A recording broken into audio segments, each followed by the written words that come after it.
o que eu vou apresentar hoje e tentar, vou dizer assim, resgatar essa minha experiência, que foi uma experiência que eu vivenciei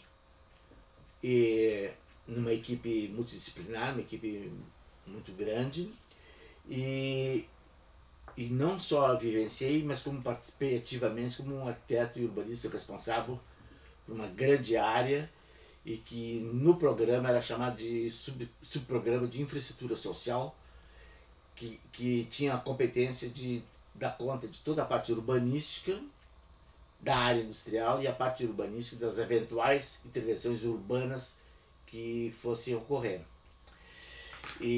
Então acho que é super importante saber que a gente está envolvido com um tema, com uma área da economia, etc., que é a petroquímica. As pessoas entenderem o que é a petroquímica, quais são as consequências disso no plano físico, e portanto nesse plano físico que eu principalmente vou interferir. A petroquímica é uma área que corresponde ao subproduto do refino do petróleo bruto, que basicamente a gente conhece pelos combustíveis, gasolina, óleo diesel, etc., e outros derivados. Mas a petroquímica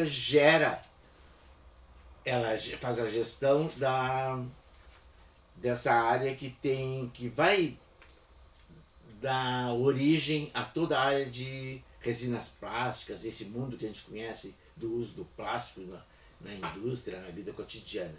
A área do plástico, que eu imagino que algumas décadas atrás era tudo importado, praticamente importado, e depois se passou a usar esse benefício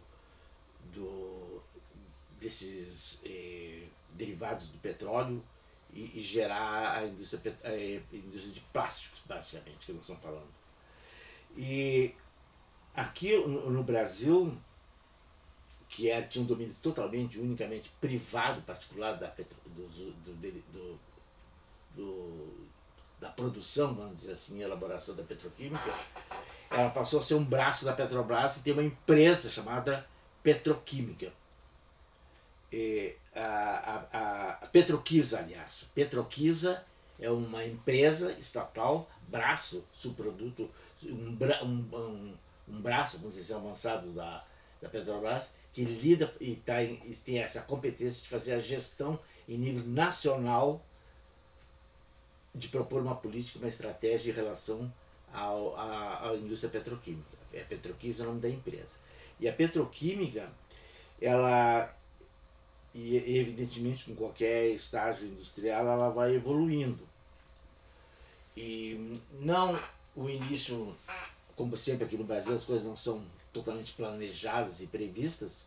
A primeira etapa, vamos dizer assim, da produção petroquímica, que aliás depois foi chamado de primeiro polo petroquímico, foi em Cubatão, em São Paulo, em função da refinaria que ali existe, e iniciou então a produção desses produtos chamados derivados do petróleo de origem,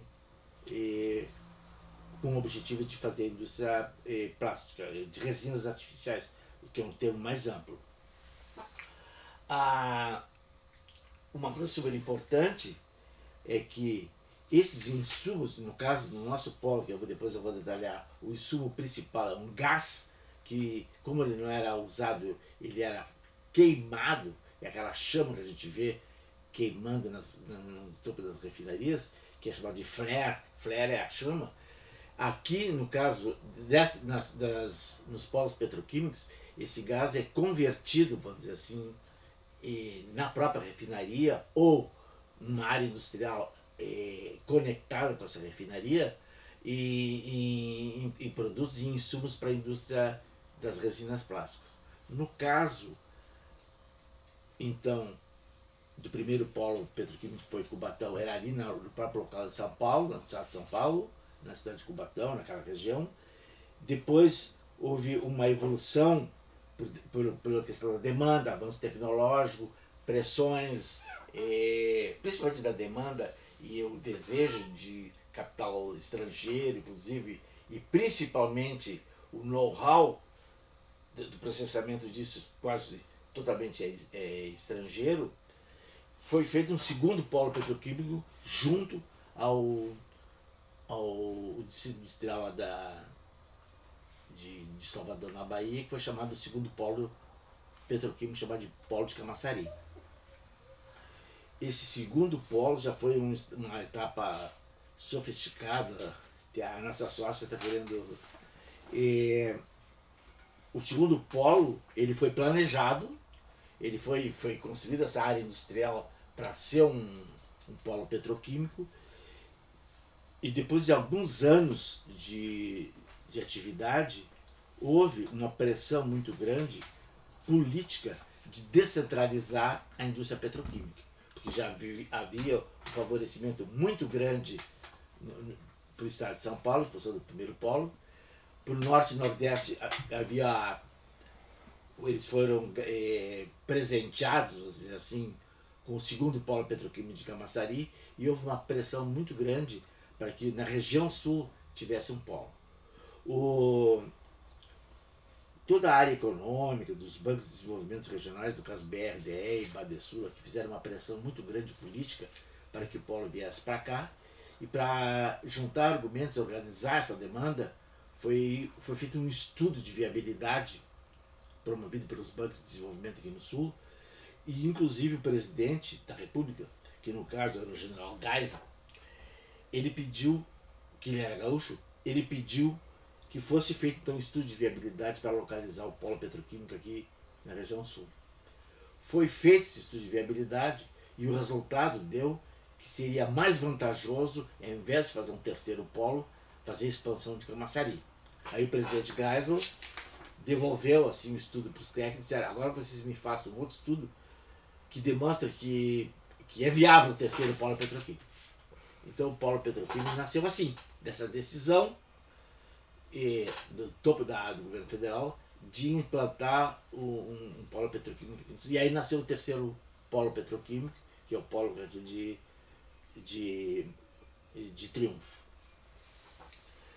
Quando foi dada essa decisão, foi feita essa decisão, então a Petroquímica, que é o órgão da Petrobras encarregada da indústria petroquímica, iniciou o trabalho dela de planejamento, etc, de projetos para fazer o polo aqui.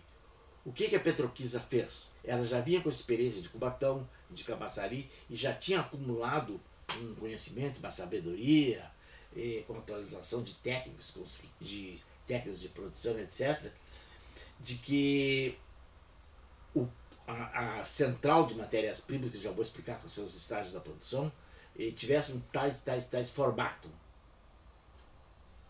Porque o polo, qualquer polo, ele tem no mínimo 3 gerações. Isso que é importante entender agora, porque tem uma implicação espacial de projeto. A primeira geração do polo petroquímico, que é chamada também central de matérias-primas, é uma unidade, uma área industrial dentro da área industrial grande, de qualquer forma que tenha, que produz uma série de insumos para as indústrias de segunda geração, que vão produzir, propriamente dito, vão produzir as resinas, os materiais, que serão insumos para a indústria de tudo que é plástico que a gente conhece aqui. Então, a central de matérias-primas, que seria, já vou explicar o que compõe, é muito simples, e ela é muito simples de entender. Ela produz assim, tem uma hidráulica, porque a indústria possui a necessidade de diversos tipos de água filtrada, água desmineralizada, água sob pressão, vapor d'água, etc, etc. Então, uma hidráulica gerando tudo isso. Tem uma subestação transformadora para adequar o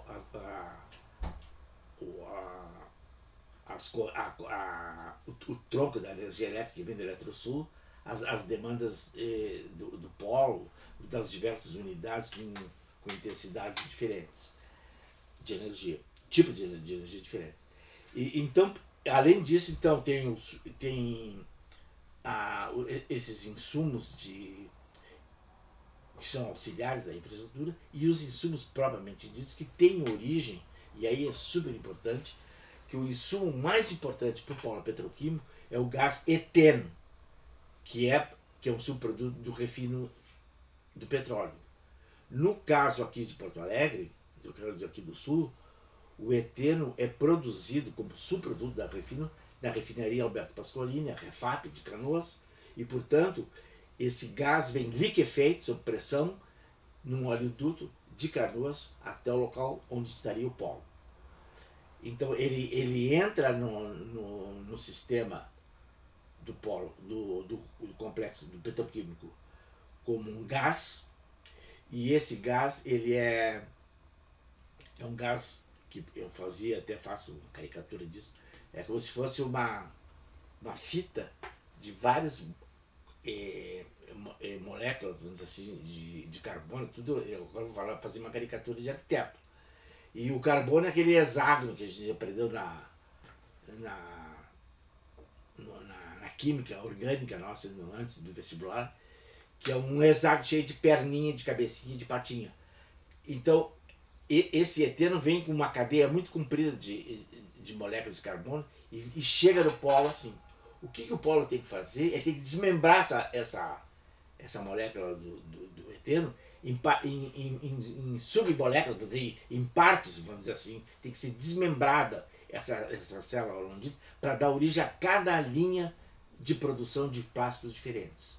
Então, o que é feito em caricatura? Essa molécula de carbono vem para uma panela de pressão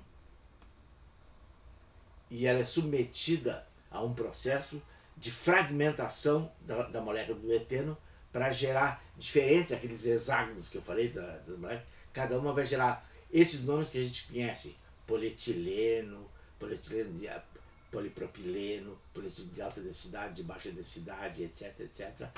Cada uma desses fragmentos vai gerar uma linha. E todas essas indústrias que vão produzir esses fragmentos, polietileno, etc., eles necessitam daqueles insumos produzidos e fornecidos lá pela central de matérias-primas, que é as águas, gases, etc., tipos de água, ar comprimido, etc., etc., e também recebe os fragmentos esses, cada um recebe o seu fragmento adequado para a sua produção. E, para complicar ainda, é que alguma dessas indústrias, que aí são chamadas de segunda geração, tem resíduos, fragmentos, que podem ser utilizados por outras unidades. Então existe um fluxo contínuo desde a Refap, trazendo o eteno, processa na central de matérias-primas e fragmenta o eteno, distribui para a segunda geração, que são essas indústrias, que por sua vez exporta o que a gente já viu, aquelas bolinhas de isopor, cristais de polietileno, não sei de quê. Então exporta matéria-prima sólida a granel. É super importante saber isso. Recebe gás líquido, exporta matéria concreta física. E portanto, a conexão entre a central de matérias-primas para cada uma dessas unidades e os retornos dela, inclusive para queima de gás, etc. Então tem que ter uma comunicação por duto, por oleodutos, etc., etc., em vários sentidos ao mesmo tempo. E isso vai gerando, as pessoas vão se imaginar qual seria a disposição, o layout principal disso. É esse know-how que a Petroquisa trouxe depois da experiência de Cubatão, de Camaçari, e ela chegou para nós com uma proposta que é um T, que eu vou mostrar agora para vocês. E esse T, aliás, foi feito até o Orião Cabral, que era um engenheiro químico teve que mexer na câmera, eu também posso mexer, tá? Ok. Então, quanto à forma, vamos dizer assim, dessa área industrial, que é chamado o complexo básico do polo petroquímico, a forma ideal que eu disse antes, que a Petroquisa estabeleceu, é que seria um T. Esse T eu vou fazer pequeno para poder depois caber lá em cima. ele recebe o insumo de Canoas, da Refap, que é super importante saber isso, e entra na área do complexo básico, que é um T, e no interior desse T tem uma calha rebaixada,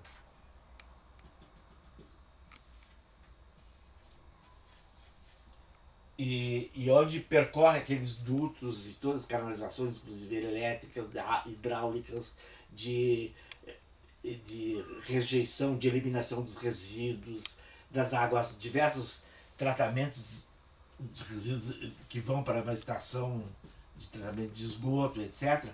Então, esse complexo básico, a alma, o coração do polo petroquímico é esse T, e dentro dele tem uma área principal, que é monopólio da Petrobras, da Petroquímica, que é a Central de Matérias-Primas. Aqui que está aquela subestação que eu falei, as subestações, o processamento das águas e o processamento e a produção daqueles insumos que vai alimentar essas indústrias que estão aqui num loteamento. Isso aqui é loteado,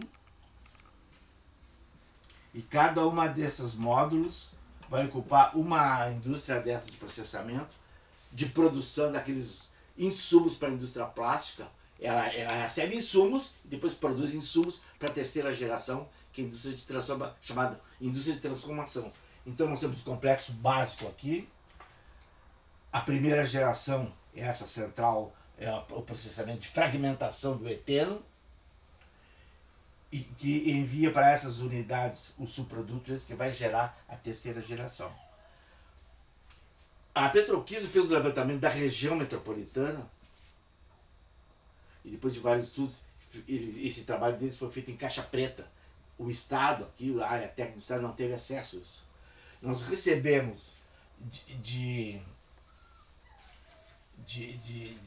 paraquedas esse T aterrissado aqui a Tabaí Canoas, e aqui o Rio Caí, e aqui o Rio Jacuí. Nós recebemos essa área aqui localizada nesse local que eu mostrei agora aqui esquematicamente, e que a Petroquímica praticamente entregou para o Estado a tarefa de fazer uma limonada disso aqui, sabe? Diz assim, é um dado fixo do projeto urbanístico, era que esse T era como um dado. E como ele ia se conectar com a rede rodoviária, ferroviária que passava aqui, e continuava lá para o Uruguaiana, sobe aqui, que tem essas redes ferroviárias têm um nome parecido, similar ao... Esse aqui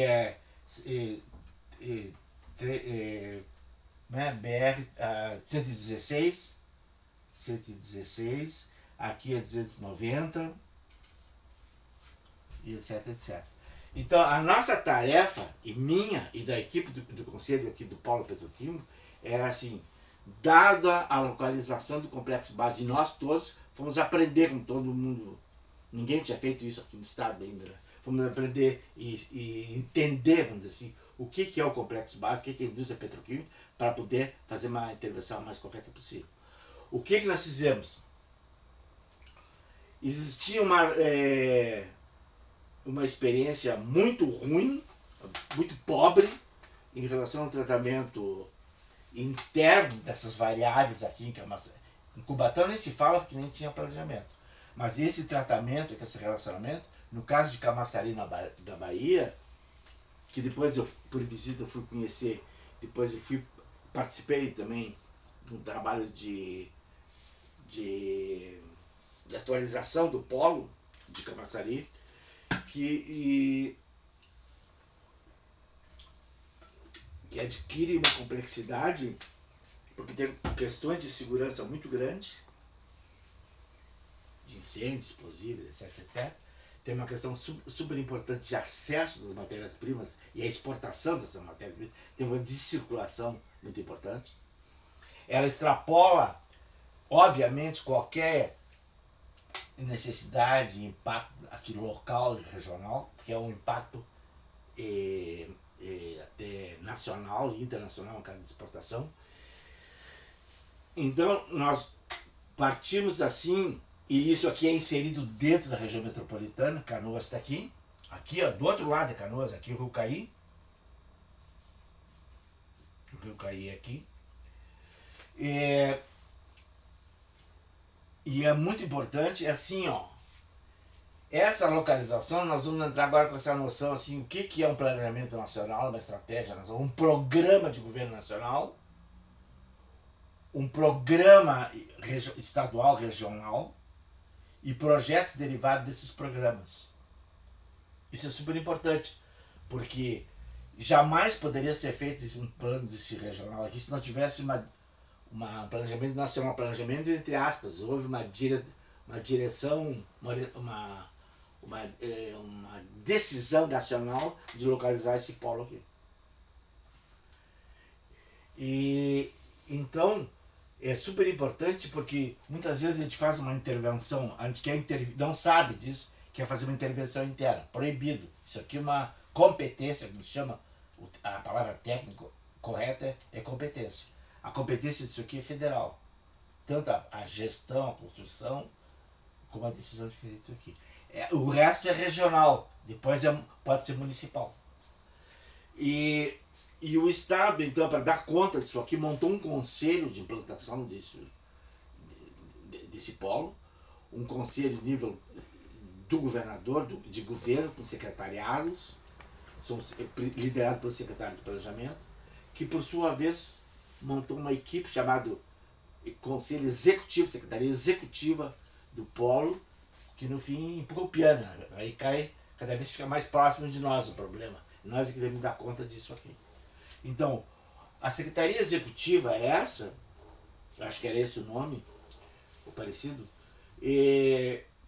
montou uma equipe para acontecer, porque não existia órgão no Estado que conseguisse dar conta de todas essas variáveis, de toda a capacitação técnica, etc., prazo, etc.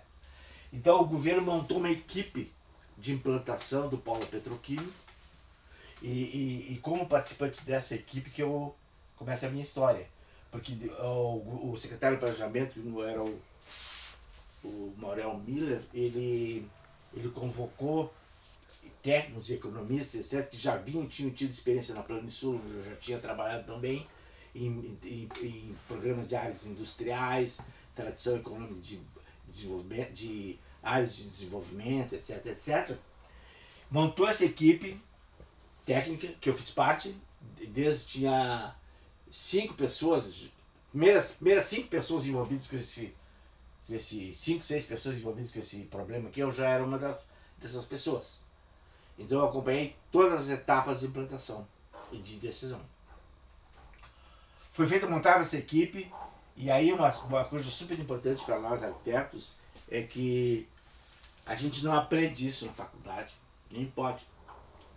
Como é que vão ensinar como se faz um polo petroquímico, assim como se faz residência, hospital, parque urbano, sei tal. Então a gente tem que se lembrar que a gente é brasileiro e a gente tem que desdobrar isso aí, né? Assim como a gente é desafiado a fazer uma experiência de desenho industrial, sem saber fazer desenho industrial, e a gente tem que topar esses desafios. Acho que não quero servir de exemplo aqui, mas eu acho que a gente tem que estar preparado para essas coisas boas que acontecem, né? Difíceis, são desafiantes, mas são boas. Aí, nesse estágio, então, falar da minha participação, eu já vinha vindo com a formação em Edimburgo, que eu tinha me referido anteriormente, com a experiência na Planisul, quando eu voltei de viagem, que era a maior empresa de planejamento de engenharia privada aqui em Porto Alegre, que era a Planisul. Tinha 600 técnicos, era o pessoal estradeiro, fazia projetos de obra, por coincidência, liderados dentro da empresa por o pessoal que dá construção civil de estradas na engenharia da URGS. Peri, que era o presidente, e a equipe dele também. E O, e outras pessoas que já vinham com esse envolvimento em economia a nível nacional e macro, que esses economistas da Planesul, que não vou citar nomes agora, porque me esqueço de um ou de outro, mas era o pessoal que já tinha tido formação na CEPOL no Chile, que é um braço da Unesco para a formação de economias regionais de desenvolvimento. Tinham trabalhado na América Latina a nível de governo federal, orçamentário, pessoal da área de produção agrícola, e pessoal com muita experiência, que eu aprendi muito. E tinha engenheiro especializado em algum tipo de zoneamento industrial, que eu falei antes.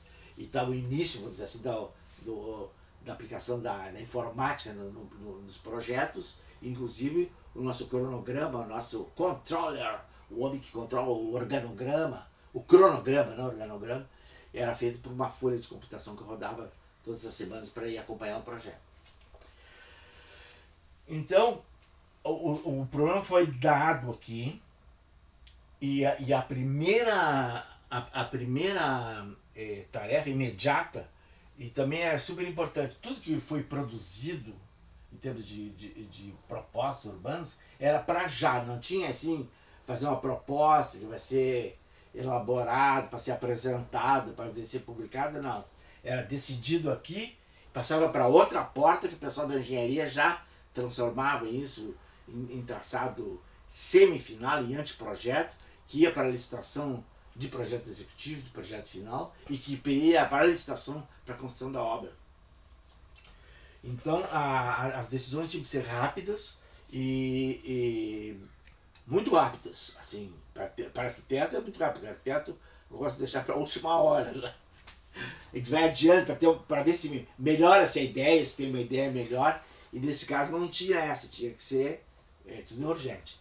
Então, eu tive a honra de conseguir de fazer a primeira tarefa urgente, que estava dizendo assim, é de conectar isso com o sistema urbano como um todo. O que significa, por trás dessa palavra chique, conectar com o sistema, é assim, onde é que a estrada vai se ligar, onde é que o polo vai se ligar com as estradas rodoviárias, como é que vai se ligar com a ferroviária, quem tem que ver isso aqui com o rio, quem tem que ver isso com as áreas urbanas metropolitanas, Canoas está aqui, Montenegro está, não me lembro quantos quilômetros aqui acima, Triunfo está 30, 40 quilômetros daqui.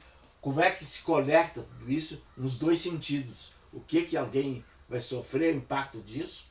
Nocivo, que foi o caso de Cubatão, por exemplo, só recebeu, ficou com a parte nociva, ficou com prejuízo de ter um polo petroquímico. Camaçari já teve uma vantagem muito grande do ponto de vista industrial, mas criou uma grande, vamos dizer assim, favela organizada, porque o pessoal, os níveis, as equipes de nível técnico médio para cima, moravam em Salvador, na Bahia. Então imagina a pessoa crescendo de 1 hora de viagem, não lembro quanto dava de Camaçari a Salvador, e preferir morar numa cidadezinha que ficou, na verdade, um favelão, agora já é uma cidade. Então, o impacto disso, tirar proveito disso, o que traz de proveito em termos de impostos, de arrecadação, de efeitos diretos e indiretos na atração dessa produção econômica aqui, que era o objetivo do Estado.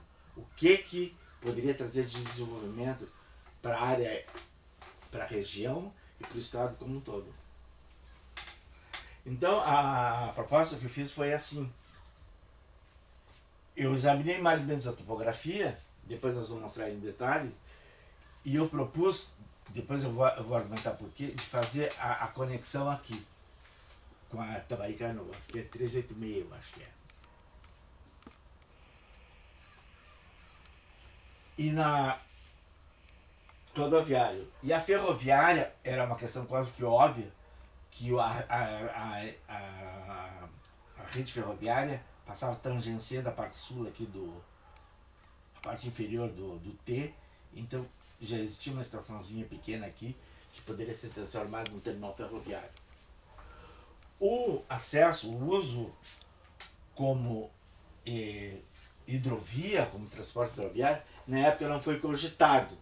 Essa distância aqui é muito maior, fica fora de escala. E mais tarde foi feito um canal de acesso do Jacuí até as proximidades do polo, que é chamado do Canal de Santa Clara. Terminal portuário, terminal de navegação Santa Clara, que é um canal que os barcos que vêm pelo Patos, Guaíba, chegam aqui e fazem transporte em 2 sentidos de matéria-prima granel, de matérias a granéis. Então, a proposta, eu vou encurtar um pouquinho aqui, que o T não avança no rio, né?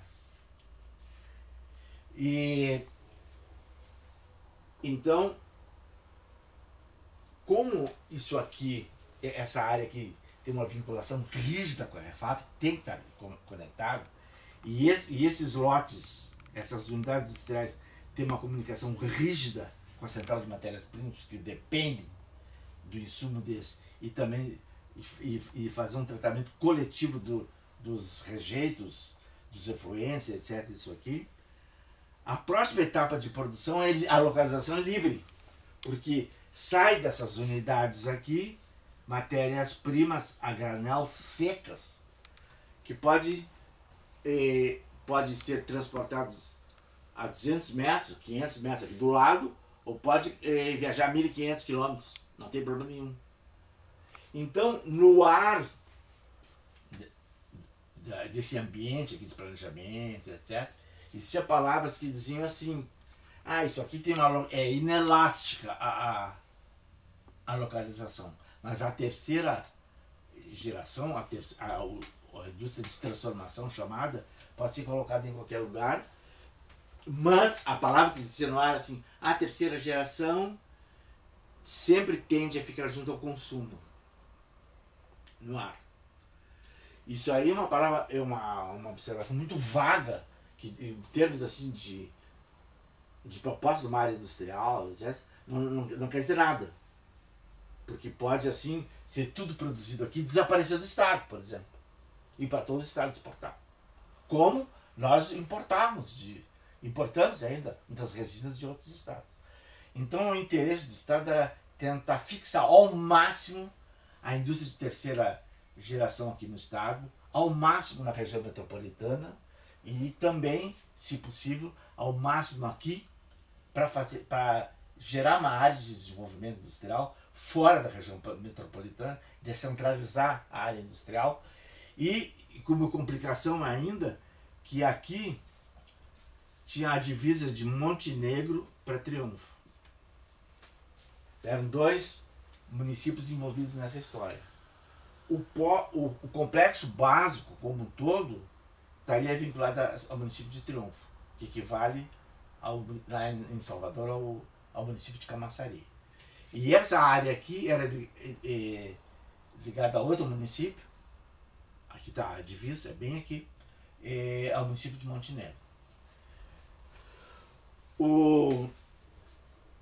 Então, são 2 problemas bem separados na proposta urbanística aqui. Uma, fazer as conexões da infraestrutura do complexo básico com a rede ou com as redes, porque também tem uma rede super importante, que é uma rede de alta da CE Eletrosul, que passava por aqui. Existia esse desafio de compatibilizar isso, gerar eficiência, em primeiro lugar, em transporte, de fornecimento de energia, etc. E também gerar oportunidades para que a terceira geração se implantasse nessa região até em função dos municípios, se estabelecesse aqui. Porque senão o que aconteceu, é que o município recebe o ônus da obra, o ônus do impacto, com todos os impactos negativos que tem, e depois não recebe benefício. Então, o que foi proposto é que, depois de fazer essas conexões, eu vou fazer um tracejadinho aqui que é super importante. Isso aqui é a estrada de ferro, tá? Ela vai subindo e vai subindo para o norte. Essa aqui é a estrada de ferro 300 BR 116. BR aqui é estrada de ferro 116, que vai subindo e tem uma estação lá em Montenegro. Então, existe uma regrinha básica assim da observação, que o grade é a inclinação das vias. O grade menor, que tem menos declive, o que é mais horizontal, o que é mais plano, é a rede ferroviária. Óbvio, porque uma locomotiva não pode subir uma... Então, uma recomendação de bom senso é se tu acompanha, tu é paralelo, próximo de uma rede ferroviária, tu tem um grade favorável para fazer rodovia. Isso eu aprendi com a engenheirada lá na Plano Sul, mas não vivia, ninguém me disse isso na aula, sabe? E então, o que eu pensei? A conexão aqui era o melhor, próximo da ferrovia. A outra, que essa área aqui do ponto de vista topográfico, apesar de ter uma área de cheia do rio, etc., de aluvião, etc., tal, existia uma modelagem do terreno mais ou menos assim. Aqui, ó, estava o arroio paulista, dos paulistas, que é a divisa dos dois municípios. Está ficando bem maçarocado, isso aqui revela a complexidade do problema. E então isso aqui, ó, e como aqui está o rio Caí, obviamente que o arroio é uma linha de drenagem. E se é uma linha de drenagem, é sinal, e a gente passando a mão na topografia,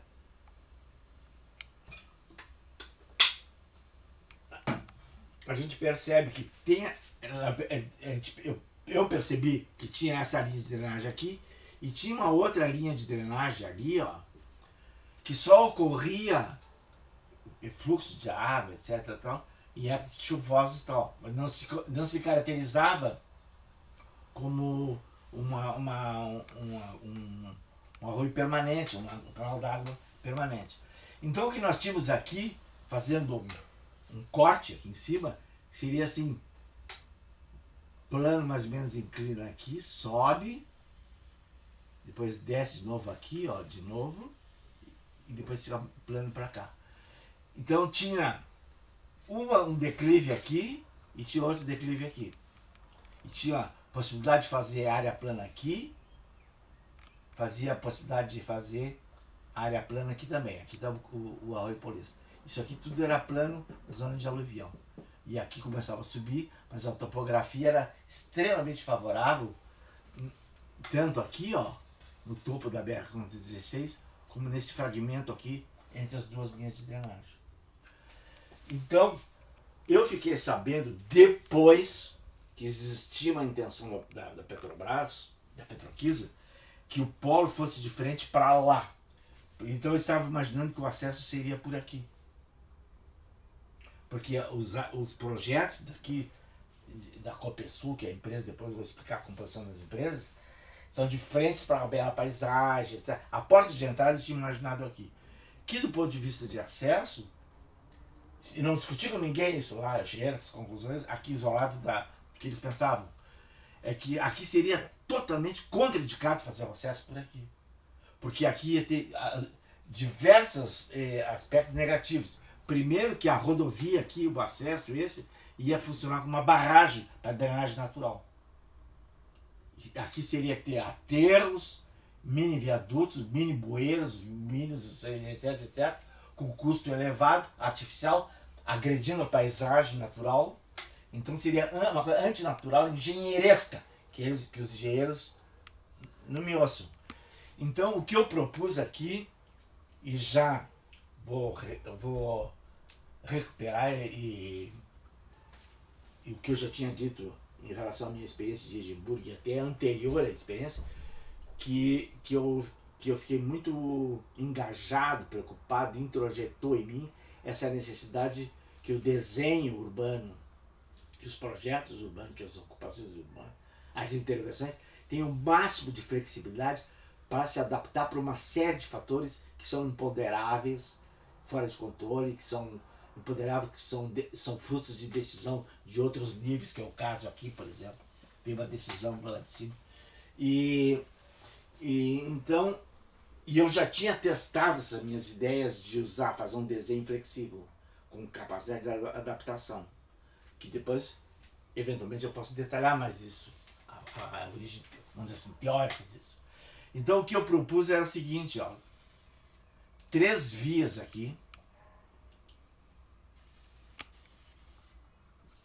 Vou fazer bem reto, isso aqui é só diagrama. E aqui está o complexo básico. Eu sempre me esqueço dos números, tá? Mas essa calha central aqui, para vocês terem uma ideia, esse aqui tem 100 metros de largura. Que essa calha assim, tem uma pista de rolamento. Aqui o fundo do lote dessas indústrias aqui. Vou fazer esse corte aqui, tá? Tem o fundo, tem uma pista de manutenção de serviço. Depois tem uma calha, provavelmente dito, existente lá. Essa calha existe, foi rebaixado o terreno. Outra pista de assistência técnica, de emergência, super importante, de segurança contra o fogo, segurança física. E o fundo do outro lote, do outro lado. A seção tipo é isso aqui, ó. Isso aqui tem 100 metros de largura. E aqui não me lembro, eu não vou dizer o número, tá? Mas é aproximadamente, vou dizer assim, 500 metros e 1000 metros. Vou dizer assim, mais ou menos assim, a grosso modo. E aqui estão os dutos circulando nesse sentido e tem acesso ou subterrâneo ou aéreos para as indústrias. Então, o complexo, aqui o complexo básico, ele tem uma vida autossuficiente, ele é autônomo em relação ao resto. Isso eu acho que é super importante. Porque se tu não faz nada aqui, o polo funciona. Se tu faz isso aqui sem isso aqui, não tem sentido. Então, a minha proposta era o seguinte: como aqui é a divisa de Montenegro e Triunfo, aqui justamente no Arroio Paulista, e pela experiência de Camaçari, o município ao qual estava o polo, o complexo básico, era Triunfo, não ia receber benefício nenhum. E Montenegro estava mais próximo e tinha a tendência de receber mais. Não ia receber. Aliás, Triunfo ia receber um impacto positivo do retorno fiscal muito grande, estando muito distante daqui teria que receber. E o Montenegro, que era um município mais próximo, não ia receber nada disso aqui, porque do ponto de vista fiscal ele era fora do município. Estou falando em termos gerais. E a Metroplan também não ia receber nada, porque a divisa da região metropolitana aqui é o Rio Caí. Então, já para assegurar um possível, um eventual retorno de benefício fiscal desse empreendimento para outra cidade, então eu coloquei uma via aqui. Então eu coloquei 3, voltando aqui à topografia, eu coloquei as 3, cada uma numa situação topograficamente, geologicamente, do ponto de vista da hidrologia, da drenagem, em lugares favoráveis a isso. Uma via, a via 3, que veio contando de 2 e 3, a via 3 aqui no domínio de Triunfo, junto ao polo petroquímico, ao complexo básico. O 2 e a 1 voltados já na divisa na área de Montenegro. E agora eu vou mostrar detalhes disso em seguida. E no mais da área, no restante da área, como existia muita variedade, quer dizer, não existia nada definido, como e se isso era suficiente, se tinha que ter outra área aqui, se não tinha que área aqui, nós chegamos a desenhar isso aqui como primeira etapa, uma eventual segunda etapa. Até eu tinha me esquecido que eu cheguei a desenhar, e eu vou mostrar aqui um croquis da época, segunda etapa aqui, a terceira etapa aqui. Mas, evidentemente, sempre pensando, em termos de flexibilidade, que a gente colocaria essas 3 vias, não investiria no loteamento industrial propriamente dito, e todas as necessários investimentos para implantar e complementar essas vias aqui seriam feitos a partir que houvesse uma demanda, uma promessa de ocupação real para essas empresas. Porque uma coisa também que eu aprendi de orelha, porque por mais complexo seja fazer uma rua, uma avenida, é sempre muito mais simples, mais rápido que implantar uma indústria. Porque vai até que escolhe a indústria, que faça o projeto final, desenvolvimento, implantação, tu faz qualquer rua e qualquer via assim. Então, o resultado disso aqui, toca agora o fundo musical e a cortina musical, e eu vou mostrar como é que ficou, que é isso aqui, ó. Tudo que eu falei até agora. Então essa é a via 2, o Arroio Paulista está aqui, ele vem de lá e desemboca no Caim, o complexo básico, a estrada de ferro está aqui, ela bifurca exatamente aqui, ó. EF 116, ela vai embora, ó. Tá aqui.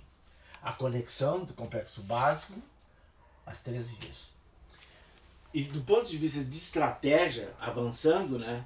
Então, o polo, o Estado, isso é super importante que eu não falei, o Estado tinha a obrigação, a competência de fazer todo o trabalho rodoviário.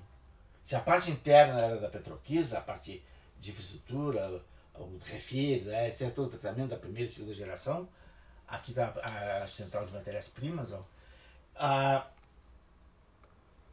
o anel, isso aqui é um anel rodoviário, que envolve, vamos dizer, o invólucro desse T aqui, era a competência do Estado.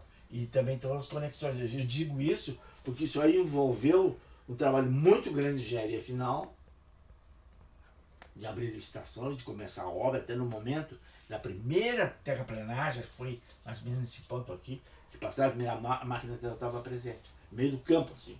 Foi feita a locação e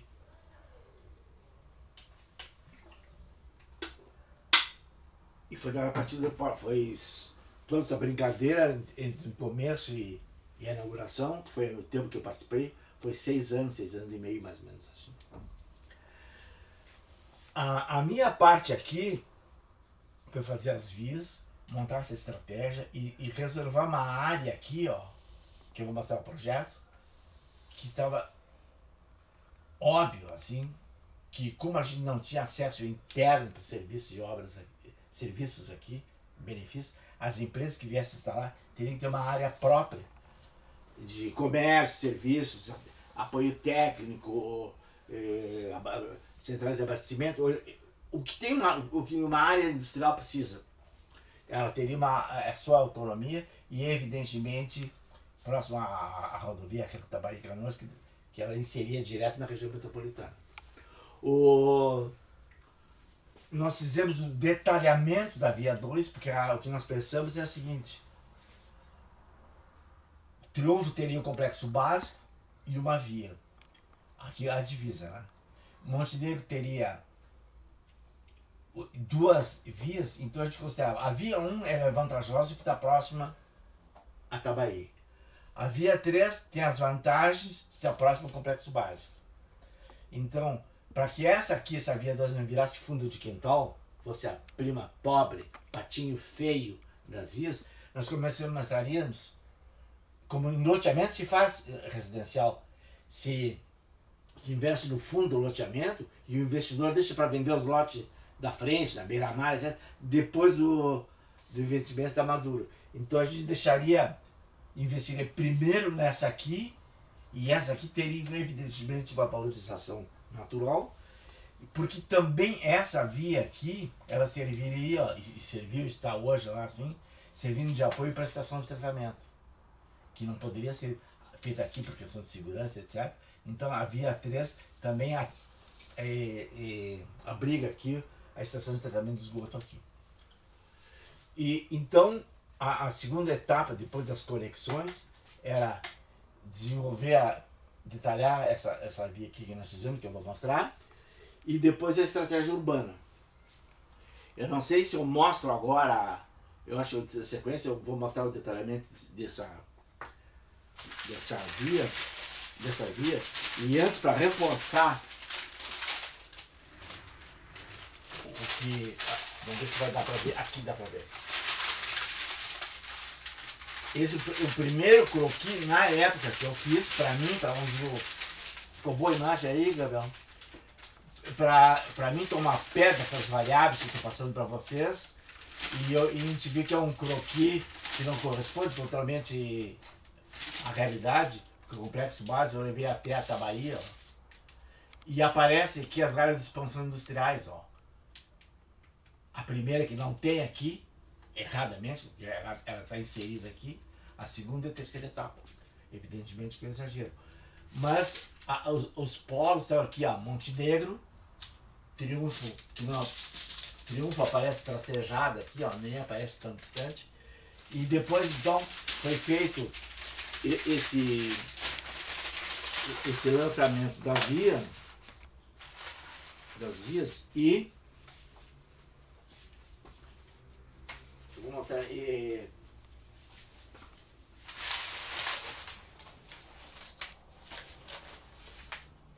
Aqui a planta técnica de processo interno, etc., que quando foi consagrado esse lançamento foi serviu de referência para as empresas, etc. E as minhas reflexões, eu vou mostrar uns croquis aqui sobre a escolha da via e os critérios de escolha. Então aqui são traçados que eu fiz na época, para levar em consideração tudo isso que eu já falei, a topografia, as linhas de drenagem, as zonas de inundação do Rio Caí, que vem aqui tangenciando, a Tabaí Canoas, então sugerindo já uma conexão. Então esse traçado aqui, até antes de ter forma, foi também um desenho que eu fiz para mim, conceitual, assim, de como seria feito o parcelamento do solo, da área industrial, tá aqui. Seria vias com área de preservação permanente e loteamento contido em função da área de conservação. Aqui que já adquire também é uma visão colorida daquele traçado ali, e que mostra bem essa coisa. E são documentos que eu fiz na época, que resgatei agora.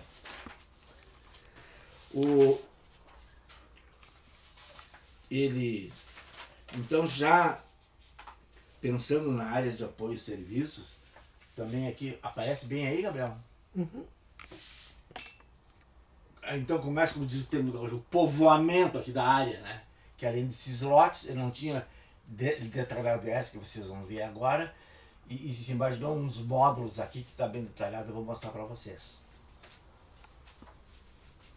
O desenho original, depois vocês vão ver isso sintético, me ajuda aqui, Dani. Deixa mais tempo as imagens. Deixa mais tempo as imagens. Pode deixar mais tarde, muito bom. E a posição, isso aqui é na vertical. Ali está a via 3, a 2 que eu falei, e a 1 está aqui. Eu estava aí, estava lá.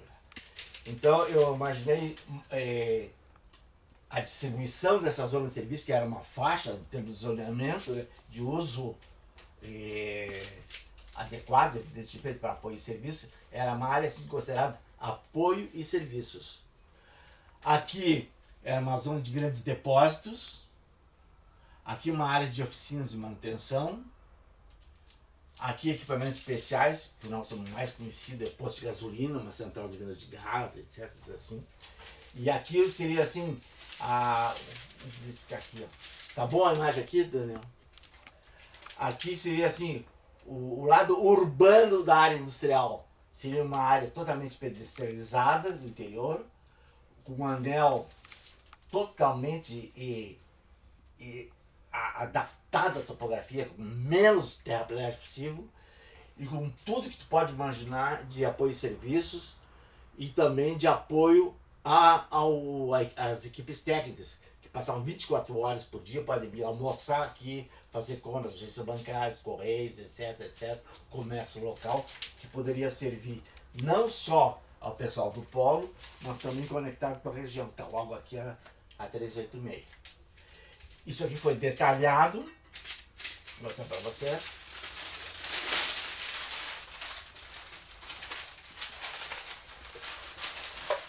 Aqui um desenho feito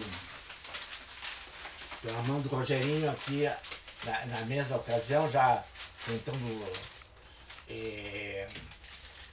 definir, dar uma próximo da realidade, se aproximando da realidade, vamos dizer assim, residencial viário, uma transversal, acesso, etc. Aqui havia uma área pedestrianizada no interior. E isso aí, para ser construído, ou pelo menos a nossa ideia estratégica, era fazer aqui, ó. Deixa eu botar uma cópia boa aqui. Fazer pelo menos fazer o projeto executivo disso, na eventualidade de ser executado e ficar pronto. Então foi contratado um trabalho de engenharia final da área de serviço que está aqui. Isso aqui é um documento que é dentro do edital de licitação para fazer o projeto executivo, o projeto final da área de serviço, que eu trago aqui como documento para vocês. Era um documento, isso aqui era um documento oficial. E essa área aqui, fruto dessa licitação, nós fizemos um... Deixa eu ver onde é que eu vou mostrar para vocês. Bom, aquela escala, aquele a mão foi o mesmo projeto aqui, mas ampliado. E vou mostrar aqui, no segundo aqui, Daniel. Aqui o detalhamento da via 2. Então, o que foi pensado em termos aqui da flexibilidade? Nós não faríamos lotes, não faríamos esses lotes assim, mas nós faríamos um grid, uma modulação disso aqui, para que fosse ocupada a área conforme a demanda da indústria. Não podia prever, é uma pequena indústria, média indústria, uma super grande que compra uma área inteira. Então a gente fez uma modulação, uma proposta de anéis de circulação que poderia ajudar a subdivisão da área, quando fosse o caso, mas não seria construída, só o projeto executivo foi feito. E cada um desses lotes aqui, a própria consultora, a Magna Engenharia que fez, nós solicitamos que eles fizessem em cada módulo desse a cota do nível do terreno, para evitar que quando fossem implantadas a indústria, nenhum lote virasse um piscinão do ponto de vista da hidrologia, da drenagem. Então todos eles receberam, esses módulos receberam a cota de altitude, né, a cota dela, e quando fosse feito o projeto pela indústria X, ela já sabia como manejar com essa topografia com garantia. Isso aqui nós fornecemos o projeto executivo. Né? E construímos a via, essa aqui sim foi construída. E essa linha aqui, que era o limite o limite de ocupação, que correspondia em consonância com a FEPAM na época, com a assessoria de consultoria de ambiental e tal, que esse seria o limite de conservação natural daquela área industrial que tinha sido feito coerentemente, vou dizer, com a proposta. original. Então, essas 3 vias foram construídas e nós passamos para o último item, que era a terceira área de estudo que tinha competência para fazer, que é a área urbana propriamente dita.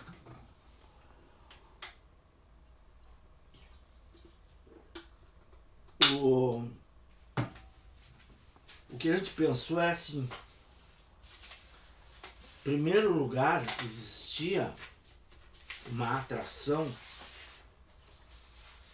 política, principalmente, muito grande, para que a gente construísse uma cidade nova, uma cidade nova para o polo petroquímico. Só quero ver se não tem nada de importante aqui. Não, tudo cópia. Isso aqui eu vou mostrar agora.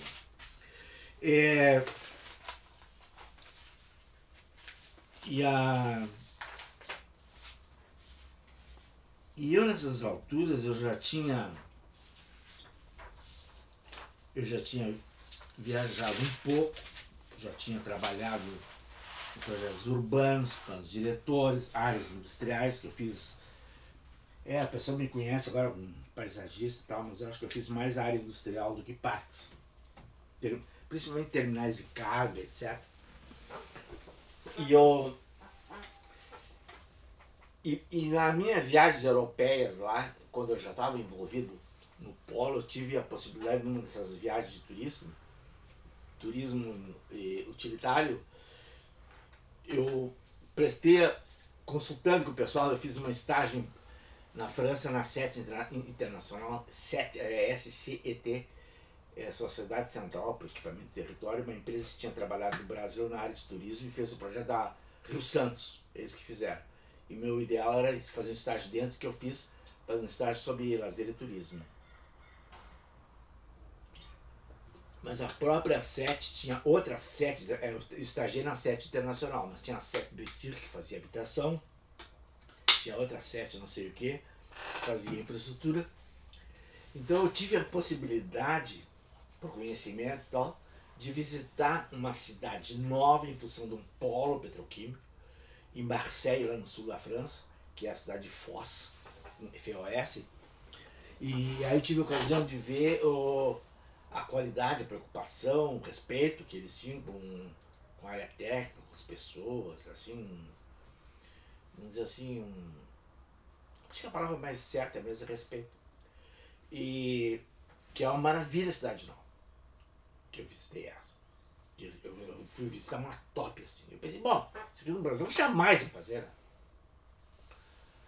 A habitação popular aqui no Brasil, nós estávamos em pleno BNH, era uma coisa mais avançada, são essas cooperativas habitacionais de grandes blocos, e um espaço não diferenciado, quer dizer, um jogo de blocos soltado no terreno, e as pessoas perdem toda a sua identidade urbana, né? Que perde, né? Não precisa dizer desse tipo de ocupação. Então eu fui construindo dentro de mim, apesar da grande oportunidade que eu teria como profissional, de fazer uma cidade nova. Eu tenho certeza que se eu propusesse criar uma cidade nova em função do polo, eu seria aceito. E a outra certeza que eu tinha é que jamais seria construída essa cidade.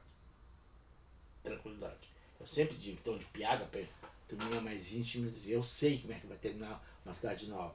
Ela vai começar assim, vai ter uma gigantesca de uma placa de 20 metros de altura por 100 de comprimento. Aqui a futura cidade nova, Newtown, Nouvelle Ville do polo petroquímico.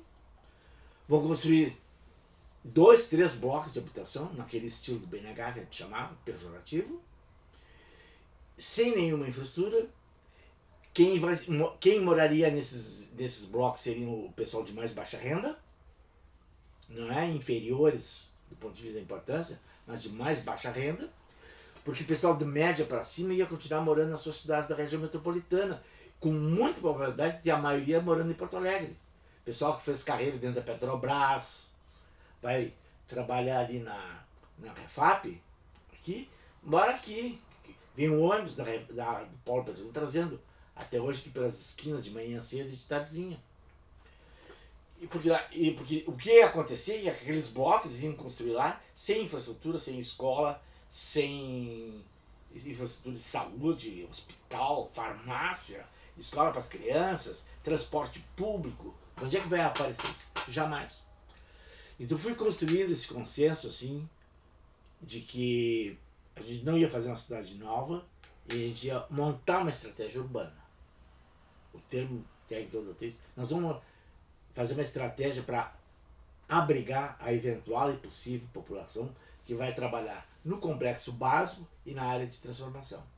Para isso, eu chamei uma amiga, a gente tinha trabalhado no Plano de Sul, a Vânia Brantes, que ela é uma geógrafa, a gente trabalha com demografia, e pedi, Vânia, assim, ó,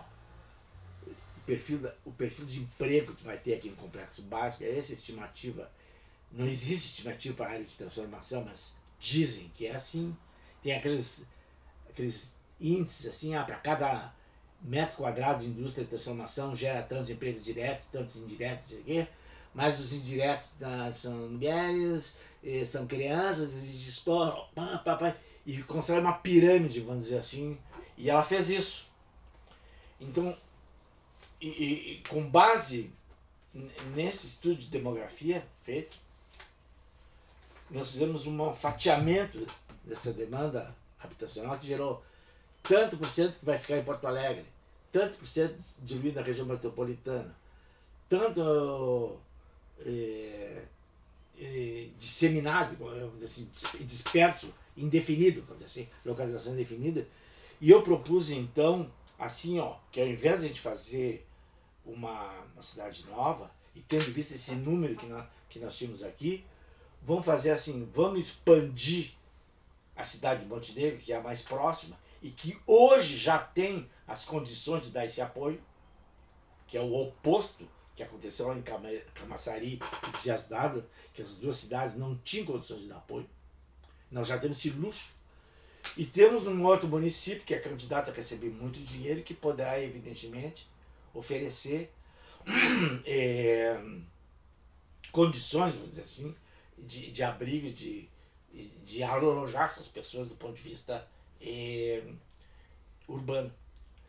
Então, essa estratégia que eu coordenei, o pessoal topou, o pessoal, a equipe técnica ali, e como eu era o único arquiteto, e isso é importante dizer assim, eu nunca fui pressionado, nunca fui dito que um trabalho que eles não entenderam, não quiseram, acharam que eu estava errado e não aceitaram. Eu tive esse ônus assim, de tudo que eu propus, e foi aceito. Então eu não tenho que acusar ninguém de nada. Ao contrário, eu acho que com pequenos problemas, tensões e alguns problemas pessoais que acontecem em qualquer agrupamento humano, sabe? E que foram fáceis de ser superados, dada a complexidade do problema. Então, basicamente, a estratégia proposta foi assim, fazer a expansão da cidade de Montenegro, porque ela não tinha capacidade, do ponto de vista de espaço, para abrigar essa nova população. Fazer um plano de desenvolvimento também para Triunfo, porque ele merecia e era o candidato a ter recursos para fazer qualquer coisa. E não fazer a cidade nova. Então, para isso, existia no BNH um programa chamado CURA, que quer dizer Comunidade Urbana de Recuperação Acelerada, que Porto Alegre se utilizou 2 curas. Teve o Cura da Renascença aqui, foi tudo, inclusive o Centro Cultural Renascença tem esse nome, mas foi feita toda a drenagem, recuperação urbana da Ilhota, que era o bairro ali de favela, etc.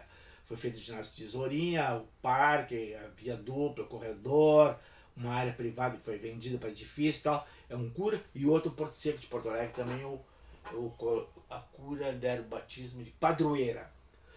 Então nós fizemos 2 curas. Um cura de Montenegro, um cura de Triunfo.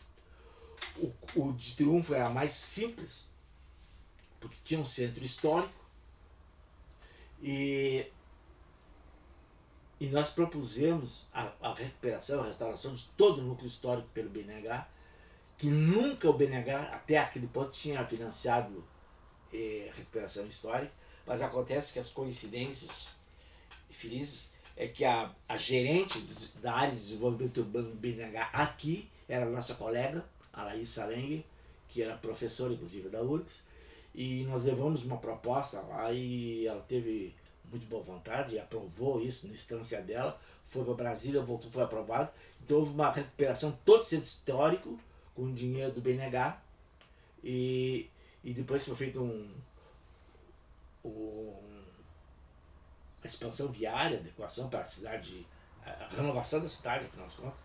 E para isso eu montei 2 equipes primeiro, e a única vez que eu fiz, eu montei uma equipe de procura de Montenegro, que era obrigação ter uma equipe, e uma equipe para Triunfo. Cada uma tinha um engenheiro que daria conta, porque o cura ele faz o projeto de obra e plantação, né? Um engenheiro, um administrador, o economista, um legislador urbano, qualquer coisa que cobriria essa área, vamos dizer assim, entre aspas, no bom sentido burocrática, na gestão, um cara especialista em gestão pública. Para tocar isso aí, cada uma tinha e um engenheiro, um gestor público e um arquiteto. E aí eu participei diretamente nos 2. No caso de Triunfo eu tive uma participação muito pequena no tempo, porque era muito simples, inclusive, e o arquiteto que estava lá e era muito amigo meu, porque eu tinha escolhido, tinha pessoas de confiança, e ele ficou entalado lá com um negócio que era muito simples de resolver, mas o cara no meio daquela confusão, e o que eu propus na hora ali era uma semi-perimetral, tudo pequenininho, né? Para evitar o transporte pesado, circulação pesada no núcleo histórico. Então nós preservamos o ciclo histórico com uma perimetral, entre aspas, né? Um quarto assim, de perimetral, e conectava com as principais radiais, e não tinha hipótese do centro histórico continuar sendo atropelado para o pessoal que vai pegar a barca para São Jerônimo, por exemplo. Então nós protegemos da circulação, e o plano foi embora, foi feito o projeto de restauro, e na época nós contratamos foi contratada, a licitação abriu, como é que é o nome da empresa, que é a melhor aqui, o Edgar Bittencourt da Luz, que é o arquiteto, que era a empresa que fez biblioteca pública, fez fazenda, os melhores restauros aqui em Porto Alegre, na região sul aqui, o Edgar que fez todo o núcleo histórico. Trabalho exemplar, assim, de acordo com o figurino do IFAM, né? E em Montenegro também foi feito um engenheiro, um arquiteto e uma economista que trocou, era uma guria. E lá, como a escala era muito maior, a prefeitura tinha a obrigação de abrigar e implantar o escritório do cura. Foram contratados mais gente do local, inclusive arquitetos locais, economistas locais, etc. E eu acompanhava, depois que eu fiz a concepção básica, que eu vou mostrar para vocês, eu fiz a concepção, mergulhei fundo em Montenegro, para passar para o cura o anteprojeto do que tinha que ser feito. E basicamente, em Montenegro, pelas considerações óbvias aqui, era de pensar que Montenegro teria que ter um acesso físico aqui, né? E também um aspecto, um vínculo de vantagens, assim, de retorno nisso. Ser premiado também com infraestrutura lá e com a vinculação direta com aqui. Então, voltando a do grade, o que me ocorreu e que eu propus e que foi feita primeiro uma travessia com toda a segurança aqui na Tabaí Canoas, que eu escolhi esse local aqui, que é uma coisa não é muito difícil, é pegar o carro e circula aqui e ver onde é que tem um ponto que tem uma coxilha assim, em que possa ser feita uma travessia. A via está aqui, né? Então foi feita essa travessia aérea bem nesse ponto aqui, tinha, vamos dizer, a topografia assim, né? E tocamos paralelo, sempre que possível, paralelos junto à via férrea. E na ocasião, eu recuperei agora, tinha até me esquecido que tinha feito. Me lembrava que tinha feito croquis, mas não. Mas eu comecei a pensar assim, ó. Croquis da época, assim, ó. Tudo que tá arriscado que foi da época, eu não mexi em nada, né? Pensando nesse sistema, como faria quando o sistema chegasse lá, a cidade de Montenegro está aqui, como é que vincularia ter uma estação de Montenegro na aviação férrea? Como faria essa vinculação? Coisas que eu fui refletindo. Depois, uma mais bonitinha, dá para ver, eu pego um branco aqui. E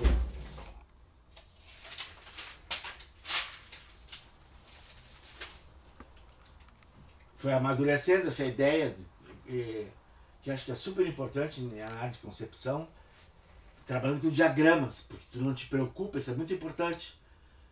Com a topografia, se vai dar, se não vai dar, com a curva, raios e coisas. Não, o principal é ter o conceito bem amadurecido, bem desenvolvido em termos diagramáticos, conceitualmente, para depois tu batalhar para que a coisa seja mais próxima disso.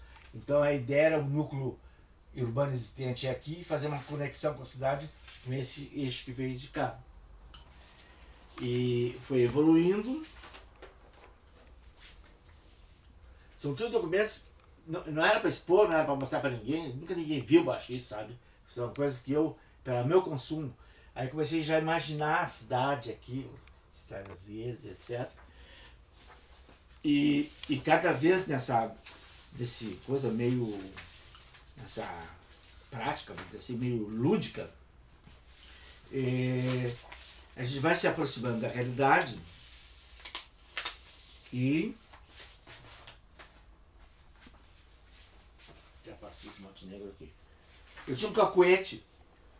Qualquer tarefa eu fazia uma pastinha de papel reciclado, botava a tarefa aqui e usava capas de trabalho que normalmente, depois eu mostro para você, eu me divertia na trabalho sério fazendo desenho de capa de trabalho.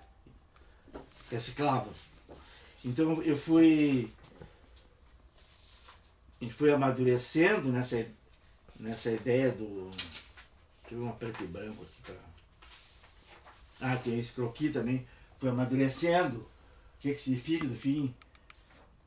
Pintou que seriam 3 vias aqui, porque tem uma que era o acesso atual, que era assim, essa metade tinha um trecho só aqui junto à estação férrea, e a outra seria uma via paralela, uma RS que passa aqui em cima, como se fosse uma via doméstica. Foi evoluindo, depois aqui mais próximo da realidade. Então eu trabalhei assim, para mim mesmo. Fiz um croquis básico e como se fossem layers, hoje seriam layers. Mas eu fiz um jogo de xerox, por exemplo, que está aqui. Aqui, ó, ramal existente, rede ferroviária. Esse aqui é o layer da rede ferroviária. Vou pegar aleatoriamente aqui. Esse aqui que é mais bonitinho, dá os morros, e super importante, tem uma topografia muito favorável, que eu mostro aqui depois uns desenhos, com uma via central estruturante. Aqui a RS, que eu não me lembro, tá aqui o número dela, ó. 300, não sei qual. Aqui a RS passando aqui, com a sua via doméstica, e a futura via que conectava essa aqui que é existente, chegada atual do polo, e é essa aqui que fazia a conexão com o sistema lá embaixo. Então eu fiz todos os layers, e é importante, assim, eu vou mostrar um caso.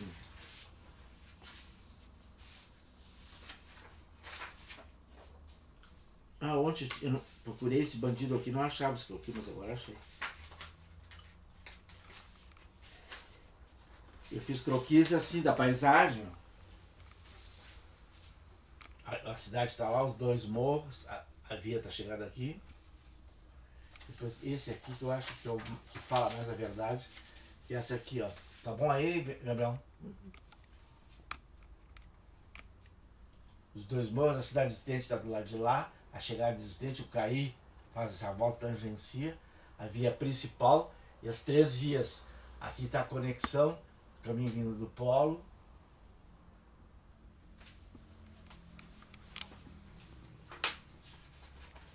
Aqui tem esse aqui também. Isso tudo são croquis que eu fiz para consumo meu, né? Não foi...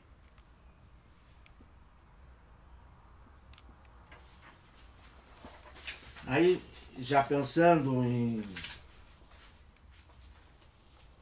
estudos de perfis, tratamentos, anéis, etc e tal, são os internos. E então uma coisa super importante que eu vou dizer agora é assim, ó. O que a equipe do Cura recebeu, isso aqui em escala de escala exata, né? Em anteprojeto, vamos dizer assim, recebeu, e eles tocariam a parte executiva. Tem uma coisa política super importante, é o seguinte: a administração, o prefeito, a área política lá, tinha que topar essa parada. Porque eles iam assumir o ônus. Até teve um problema sério aqui desse ponto de vista, que eu vou contar depois para vocês. Mas então isso aqui era passado para a cidade e ela tocava o projeto. Triunfo, apesar de ser pequeno, óbvio que era um benefício, ter o restauro, etc., o prefeito não entendia bem, não queria bem. Então eu vou mostrar um documento que o Gabriel gosta aqui, fruto na hora do calor da reunião, nós tentando argumentar para o prefeito, eu estou falando de Triunfo agora. Então, só para... Então, eu aqui risquei, bom, para convencer o Triunfo, só tem 2 alternativas para convencer esse prefeito. E as 2 alternativas que eu coloquei para convencer o prefeito são essas aqui, ó. Ficou boa, André?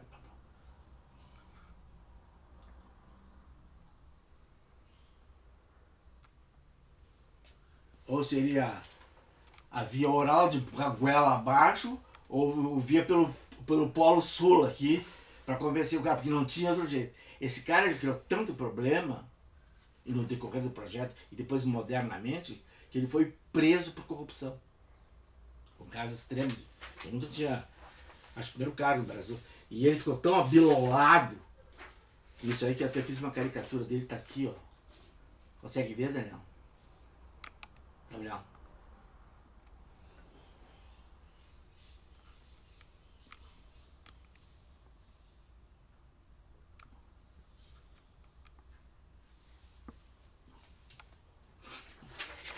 Não, porque a gente tem que se divertir também. Né? E no caso de Montenegro, tudo rolou fácil, assim, porque a equipe era muito boa, que eu tinha escolhido. Os prefeitos eram ótimos, assim, que os que sucederam no fim, temos 3 prefeitos, acho que foram. E porque era uma questão de que passou da nossa competência para a gestão municipal. O Cura era uma responsabilidade municipal. Não? E o que ocorreu, assim, agora eu vou dizer outra coisa importante de Montenegro, do ponto de vista de metodologia e de projeto. Resultou essa... Vê se tá bom agora, Gabriel, aqui.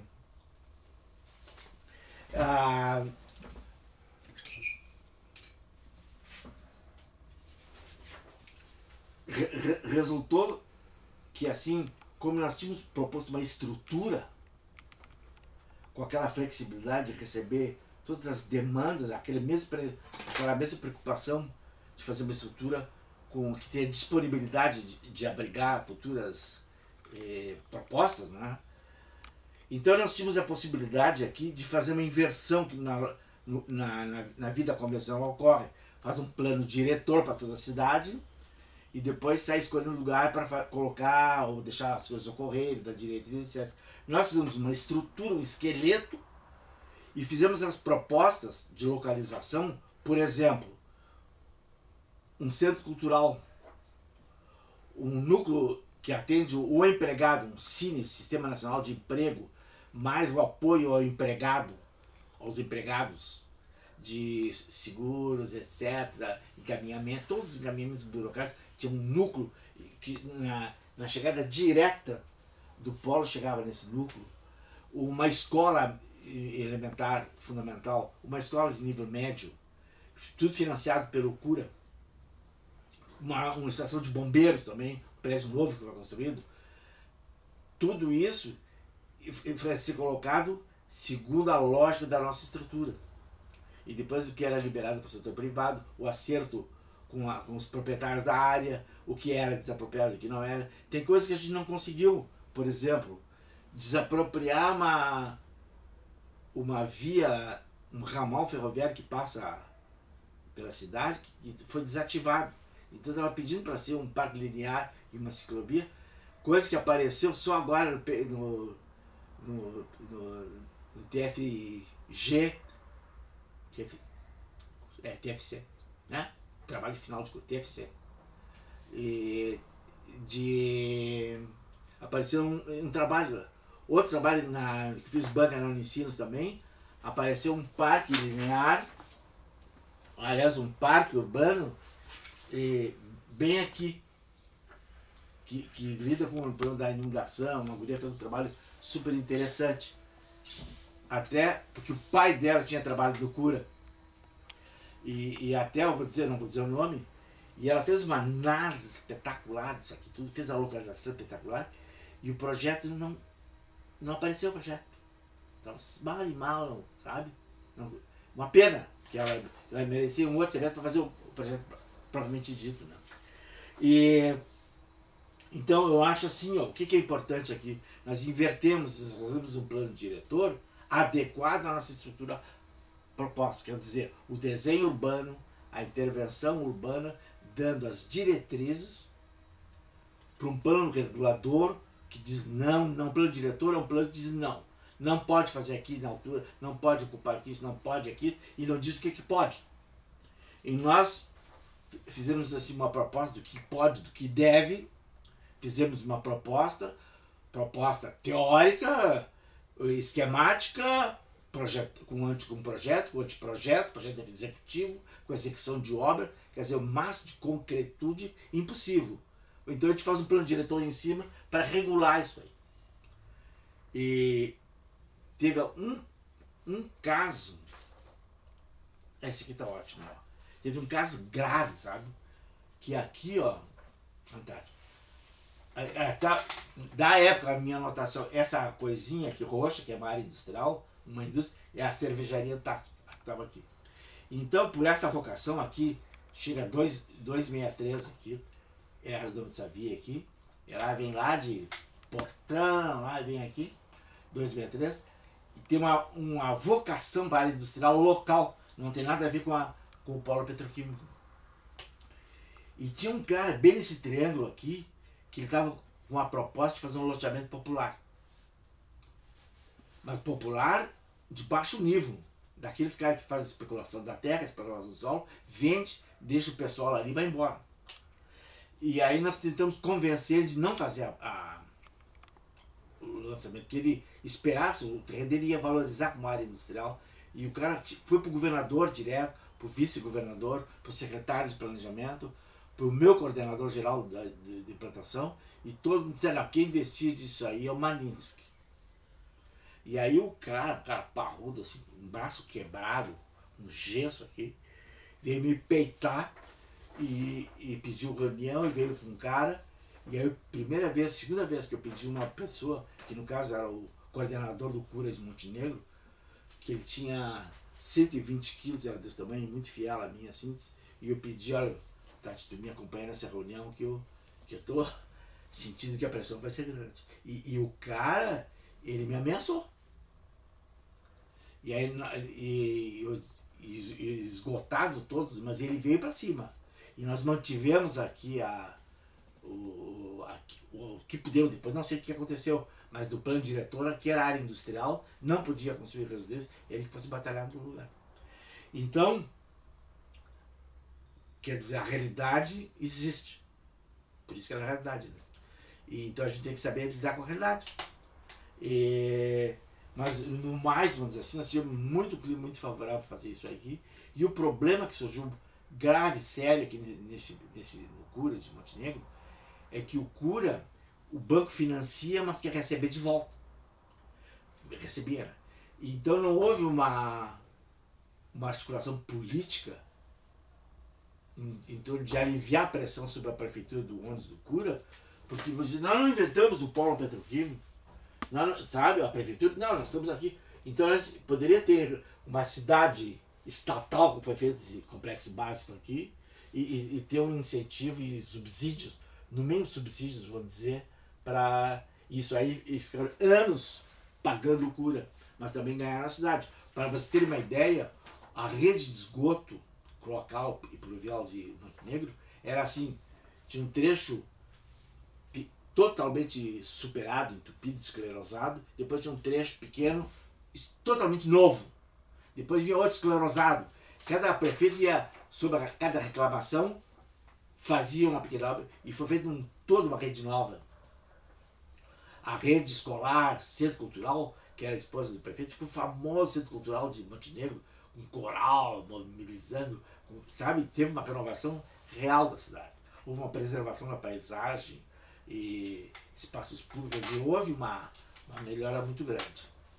E depois, evidentemente, como isso aí era um projeto, todo isso aqui era de começo, meio e fim, no momento que a gente entregava para a prefeitura o Cura aprovado, e até vou mostrar aqui a capa.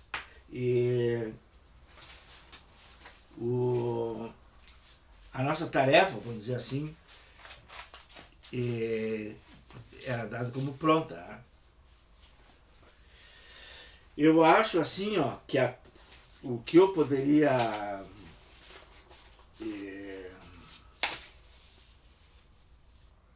apresentar para vocês, assim, eu não quis carregar nem na área técnica muito, nem na área metodológica muito, mas eu acho que, e olhando aqui a minha colinha que eu tinha feito, eu acho que eu cobri tudo, sabe? Obviamente que eu gostaria de me espichar e estender um pouquinho mais sobre esse... Queria ver a capa do Cura. O aspecto da flexibilidade, que a gente tinha falado das outras palestras, mas no outro encontro, mas eu acho que eu deixaria assim como encerrado. Eu só quero dar um exemplo para vocês. Deixa eu ver se é o caso, vou ver agora.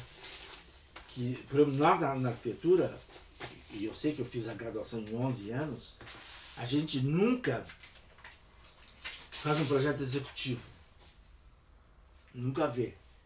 Então eu tenho uma listinha aqui que é da época, assim, que para transformar esse risquinho aqui num projeto executivo, que é o projeto viário, ele implica e é obrigado a pessoa a fazer, vou ler, a topografia, a geotécnica, para saber a qualidade do solo, a perfuração, a geologia, que dá a origem, que origina a geotécnica, qual é a técnica para a hidrologia, o traçado propriamente dito, o geométrico, traçado geométrico, e cada uma dessas interseções, cada uma das mais complexas, as mais simples, terraplanagem, para fazer a via, tem que fazer a pavimentação, que é um projeto especial, a drenagem, obras de arte especiais, que são bueiros, viadutos elevados, sinalização da via, paisagismo da via, detalhamento, desenho e edição do projeto. Tudo isso aqui é feito por é necessário para ver, tornar concreta uma via. Porque nós arquitetos, né, os engenheiros para gozar com a nossa... no papel aceita tudo, é o slogan, né? Mas para transformar isso aqui na realidade, eu preciso fazer isso aqui. É necessário fazer isso. E eu acho que eu não queria deixar nada assim, de deixar de comentar coisas que são essenciais, mas eu acho que que eu encerraria aqui, e evidentemente que eu fico totalmente à disposição para detalhar mais ou fazer algum esclarecimento eventual que tenha.